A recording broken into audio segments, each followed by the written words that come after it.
Clear. ఏదైతే stock market లో investment కంటే ట్రేడింగ్ మీద ఎక్కువ యువత దృష్టి సారించడం అయితే మనకు ముఖ్యంగా కరోనా తర్వాత ఇది ఎక్కువైనట్టు కనిపిస్తుంది. ట్రేడింగ్ వల్ల నష్టపోయి ఎంతో మంది ఆత్మహత్య దాకా వెళ్ళిన సందర్భాలు కూడా మనం చూస్తా ఉన్నాం. సో అయితే ట్రేడింగ్ మీద అవగాహన లేకుండా ఇలాంటివి చేస్తున్న వారికి ఫైనాన్షియల్ ప్రొఫెషనల్ గిరిబాబు గారు అయితే దానికి సంబంధించి అడ్వైస్ ఇవ్వడానికి ఉన్నారు. సార్ నమస్తే. సార్ నమస్తే అండి. చాలా మంది యువత ట్రేడింగ్ మీద దృష్టి సారించడం అయితే ఈ మధ్య కాలంలో చూస్తున్నాం. ముఖ్యంగా కరోనా తర్వాత ఇది ఎక్కువైనట్టుగా కనిపిస్తుంది. సో ట్రేడింగ్ కి సంబంధించి యువత అట్రాక్ట్ అవడం మీద మీ అభిప్రాయం ఏంటి? అలాంటి వారికి యువతకి మీరు ఇచ్చే సూచనలు ఏంటి?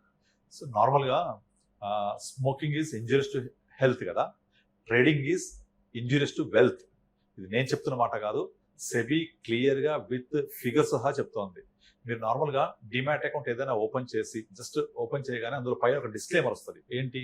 As per SEBI reports 90% of traders are losing money. ఎవరైతే రిమైనింగ్ 10% లో ప్రాఫిట్ చేస్తున్నారో ఆ 10% లో ఒక 7% they are not even beating every returns. ఇది నా మాట కాదు, సెబీ ఇచ్చిన రిపోర్ట్. మీరు గూగుల్కి వెళ్ళి గూగుల్ చేయొచ్చు. ఎంతమంది నష్టపోతున్నారో సెబీనే విత్ గణాంకాలు సహా చెప్పింది. 90% నష్టపోతున్నారు. రిమైనింగ్ 10% ఒక 7% బ్యాంక్ ఎండి కూడా బీట్ చేయట్లేదు.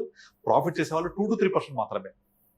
ఆ 2 to 3% ని చూసి మిగతా 90% వాళ్ళు ట్రేడ్ చేసి కాల్చుకుంటూ ఉంటారు. సో అలా ట్రేడింగ్ అనేది షార్ట్ టర్మ్ లో ఒక కిక్ ఇస్తుంది. మనకు మామూలుగా హార్మోన్స్ ఉంటాయి కదా మన బాడీ డ్రైవ్ చేయడానికి. ఆ హార్మోన్స్ లో కిక్ హార్మోన్స్ కూడా ఉంటాయి.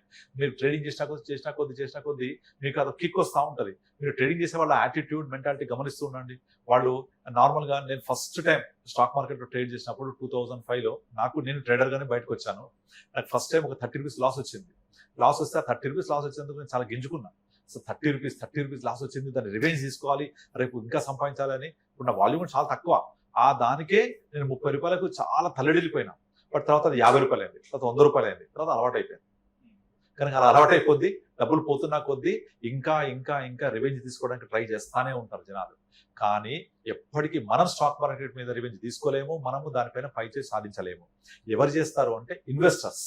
Stay invested, keep invested, buy, hold, wait till your goal, then you can make very very good wealth.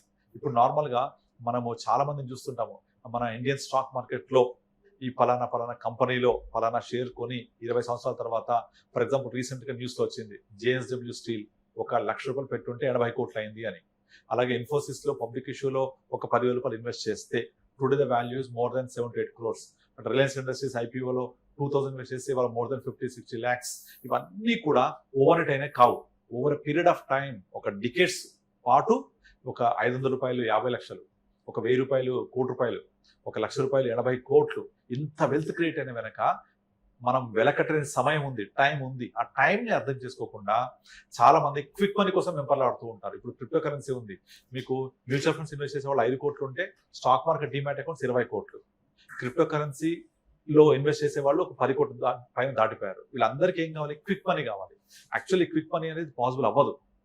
So అయినా సరే దాన్ని వెంపర్లాడుతూ ఉంటారు. ఓవర్ నైట్ కావాలి, BTST, by today cell tomorrow, నేను ట్రేడ్ చేయాలి, టిప్స్ వస్తూ ఉంటాయి, టెలిగ్రామ్ నిండా టిప్సే ఉంటాయి, దీని వెనకబడి పోతూ ఉంటారు. ఇది పొరపాటున కూడా చేయొద్దు.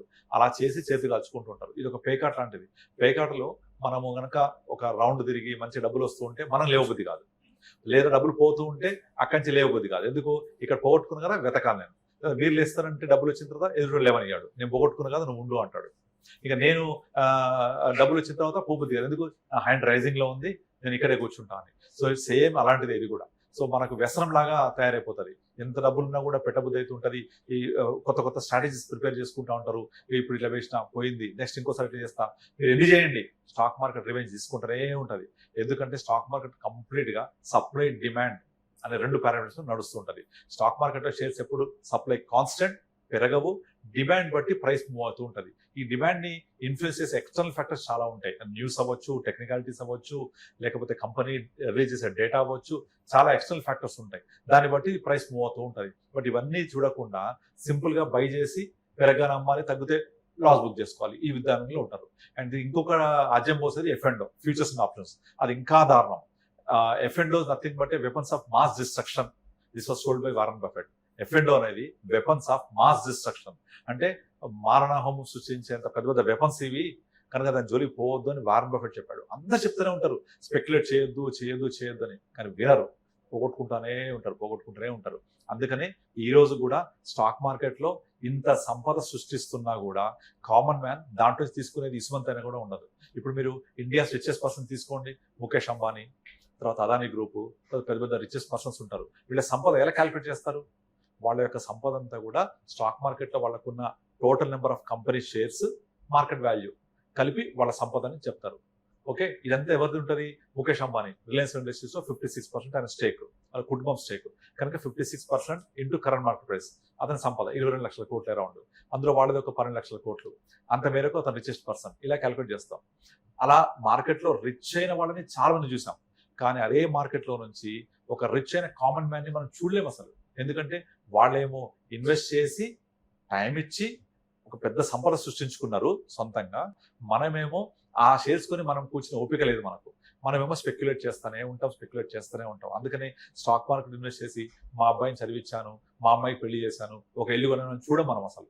అందుకే ఆ స్పెక్యులేషన్ నుంచి బయటకు వచ్చి మ్యూచువల్ ఫండ్స్ అనే ఒక సూపర్ ప్రోడక్ట్ లో ఇన్వెస్ట్ చేస్తే, ఆ మ్యూచువల్ ఫండ్స్ అనేది ఒక మంచి సొల్యూషన్ లాంటిది. అది ఫర్ యువర్ నీడ్స్, గోల్స్, మీ యొక్క టార్గెట్స్ కి అది ఇన్వెస్ట్ చేస్తే ఆటోమేటిక్ గా మార్కెట్లో వచ్చే మంచిని వాళ్ళు గ్రహిస్తూ ఎక్కడ పెట్టాలి, ఏ స్టాక్స్ తీసుకోవాలి, ఎప్పుడు అమ్మాలి, అంత ఫండ్ మేనేజ్ జాబ్ వాళ్ళు చేస్తూ, మనము ఆ మార్కెట్తో పాటు ట్రావెల్ చేస్తూ ఉంటే over period of next 5 years, 10 years, 15 years me goal ఎప్పుడు రీచ్ అప్పుడు అప్పటిదాకా వెయిట్ చేస్తే డెఫినెట్లీ వెల్త్ క్రియేట్ అవుతుంది.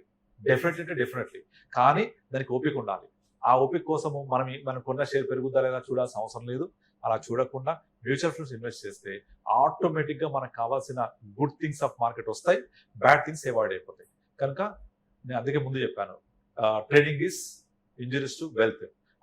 ఆ ఇంజూరియస్ ని మనము దూరం చేసుకొని హెల్దీగా ఉండాలంటే ఏం చేయాలి? మార్నింగ్ వాక్ చేయాలి, యోగా చేయాలి, ధ్యానం చేయాలి. అవన్నీ చేస్తూ అంటే కామ్ గా ఉండాలని అర్థం ఇక్కడ.